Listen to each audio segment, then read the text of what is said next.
question privée de ton film documentaire, dis-moi sur quel pied tu danses. J'ai vraiment beaucoup aimé ce film et ça m'a beaucoup touchée. Donc j'avais quelques questions pour toi à ce sujet. Tout d'abord, est-ce que tu peux me raconter ton parcours et que faisais-tu avant de devenir donc réalisateur? Alors moi, je suis en fait danseur. J'ai toujours voilà, travaillé la danse depuis que j'ai 11 ans. Et j'ai commencé à travailler, j'avais 16 ans. J'ai travaillé à la télévision, la première fois que j'ai dansé. Puis ensuite, j'ai travaillé dans des compagnies de danse avec différents chorégraphes.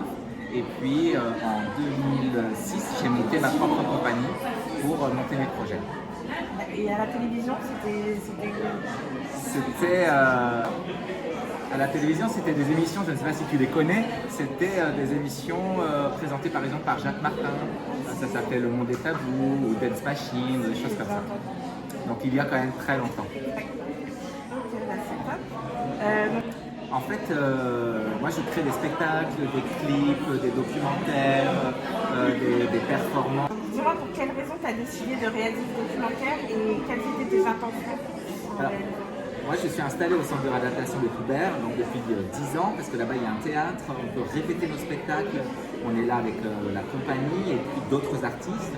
Et en parallèle de ça, on va à la rencontre des soignants-soignantes, patients-patientes pour leur proposer des performances, des clips, danser dans les couloirs, dans les salles de rééducation. Et dans ce cadre-là, j'ai eu envie de m'intéresser un peu plus au service des amputés et appareillage. Et j'ai commencé à filmer en fait pendant 2 ans. Et puis au bout de 2 ans, je me suis dit qu'il y avait vraiment de la matière pour aller faire un film sur le désir, la vocation, qu'est-ce qui nous anime, même dans un moment comme ça de bascule. Et c'est comme ça que j'ai poursuivi pendant 4 ans ce tournage. On voit que chacun a quelque chose à apporter, que ce soit les soignants ou les patients, c'est vraiment une belle leçon de vie. Et ouais, c'est ça que j'ai vu dans le film. Et du coup, quelles sont les réactions des spectateurs à la sortie du film? Est-ce que tu as reçu des témoignages touchants de personnes touchées par le handicap ou non suite à ce documentaire? Oui, alors c'est vrai que ce qui ressort beaucoup, les gens sont, je crois, très touchés par finalement la poésie, l'imaginaire, la convocation de ça en fait dans la vie, dans la façon dont on se définit. Je crois que c'est ce qui touche le plus. Et ce qui ressort souvent, c'est de dire ah mais en fait c'est hyper joyeux, c'est hyper poétique, c'est léger, ça donne envie. Et je crois que c'est justement cette part-là que j'avais envie aussi de révéler, de ne pas enfermer dans quelque chose seulement binaire de la souffrance, des choses difficiles. C'est pas un film sur le handicap, c'est un film sur une communauté de gens. Et il y a des personnes en situation de handicap dans le film, mais pas que, parce que voilà. Et on est sur ce moment-là de qu'est-ce qui nous anime, le désir, la flamme. On est sur quelque chose d'hyper vibrant en fait. Donc c'est... Comment les protagonistes, donc ceux qui sont amputés, dans ce sens, ils se sont relevés autant physiquement que mentalement, c'est ce que une soignante dit. Donc, le temps de la rééducation. Donc c'est quelque chose, c'est un temps, un espace-temps assez spécial. C'est juste après l'amputation, mais c'est pas encore la vraie vie d'après. Donc il faut dire ça quand même. Le film il est dans ce moment-là. Ouais, actuellement, moi je fais de la rééducation dans un centre de rééducation à Garches. Donc ce que j'ai vu dans le film, je le vis actuellement. Est-ce que tu as vu le film documentaire Fils de Garches? Non. Tu vas regarder? Je vais le regarder. C'est un film sur Garches.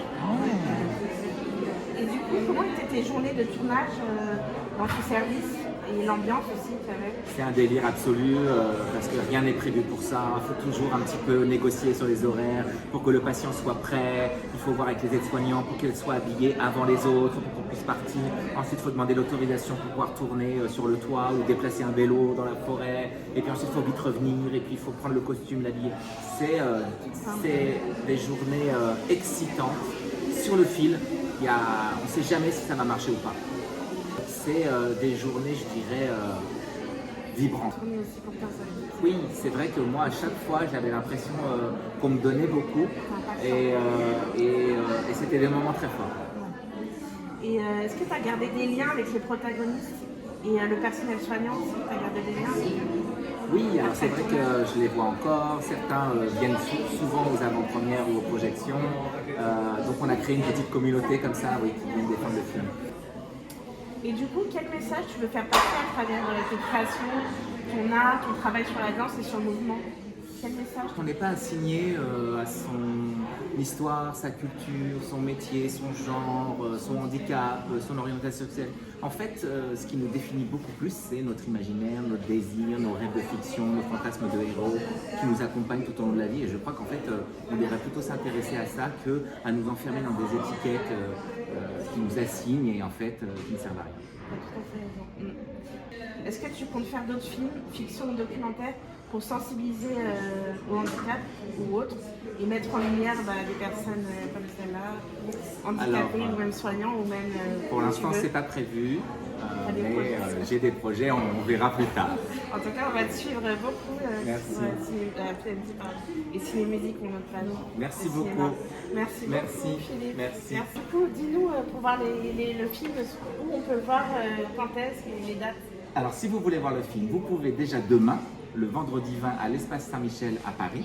Ah, super. Et puis, vous pouvez venir à Chambéry, donc c'est un peu loin, le 4 mars. Le 7 mars, on est à Saint-Michel-sur-Orge. Le 12 mars, à Saint-Ouen, à l'espace 1789. Le 17 mars, à Alfortville. Le 27 mars, à Évry. Le 29 mars, on est à Blois. Vous pouvez faire une petite visite des châteaux de la Loire. Le 11 mai, on est à Angers. Et ensuite, il y a d'autres dates qui vont arriver très prochainement. Ah bah super. Merci. Merci beaucoup.